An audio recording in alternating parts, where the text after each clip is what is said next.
আমি কপাল করে এমন এক ঘরে জন্মেছি, যে ঘরে সারা জীবন শুধু অভাব আর অভাব। বাবা-মা সারা জীবন শুধু অভাবের সঙ্গে যুদ্ধ করতে করতে কাটিয়ে দিল।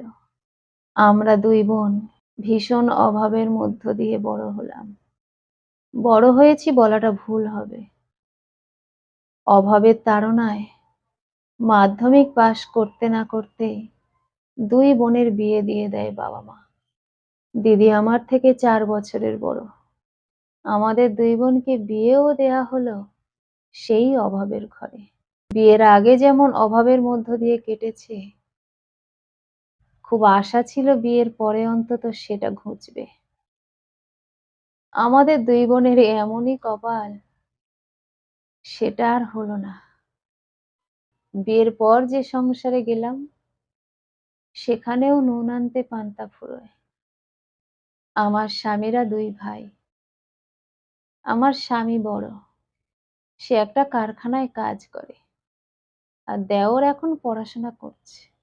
আমাদের সংসারের সবাই ওই দেওরের মুখ চেয়ে আছে। ও একটু পড়াশোনাতে ভালো।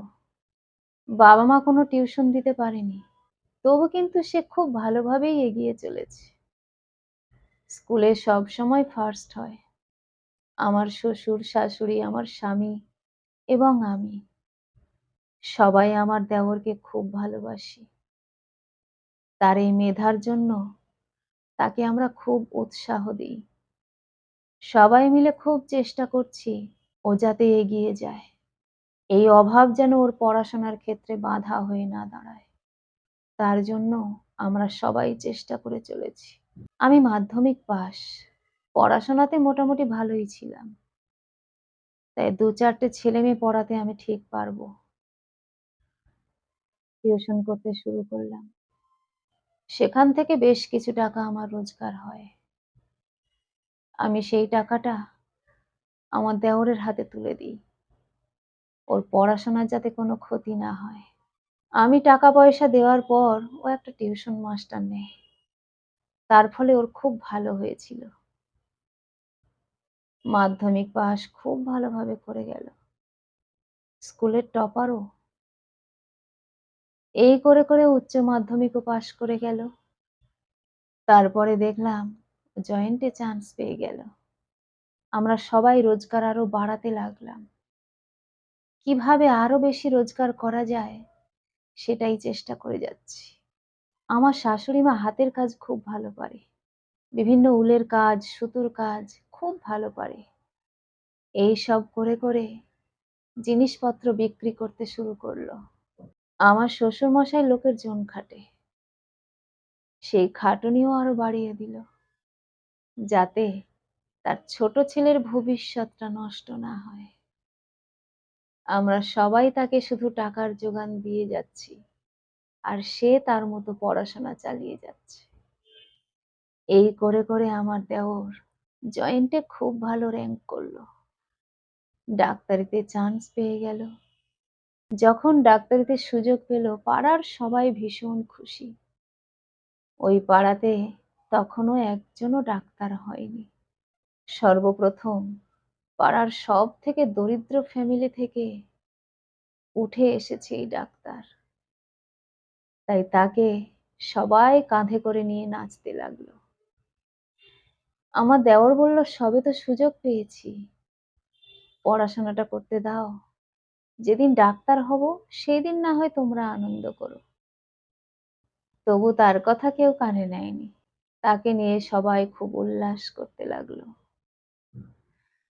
আমরা সবাই মানসিকভাবে খুব শান্তি পেলাম আর স্বস্তিও পেলাম।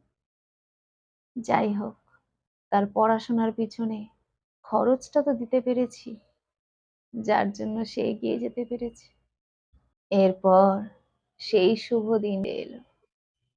তার ডাক্তারি পড়া শেষ করলো এবং আমাদের সমস্ত আত্মীয় স্বজনদের মধ্যে একমাত্র সেই ডাক্তার হয়ে দেখালো। সারাটা জীবন শুধু দারিদ্র্যের সঙ্গে লড়াই করে চলেছি। আজকে যখন আমার দেওরটা ডাক্তার হলো, তখন যে কি খুশি হয়েছিলাম। সেটা বলে বোঝানো সম্ভব নয়। আমার দেওর ডাক্তার হওয়ার পর আমাদের সংসারটা অন্তত দারিদ্রতা থেকে মুক্তি পেল। তবে এই সুখ বোধহয় আমার শ্বশুরের জীবনে সহ্য হলো না।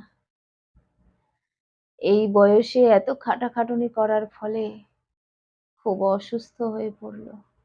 ছেলে ডাক্তার হওয়ার পরেই ছেলে নিজেই সবাইকে বলে দিয়েছিল, আর কেউ কোনো রকমের খাটাখাটুনি করবে না।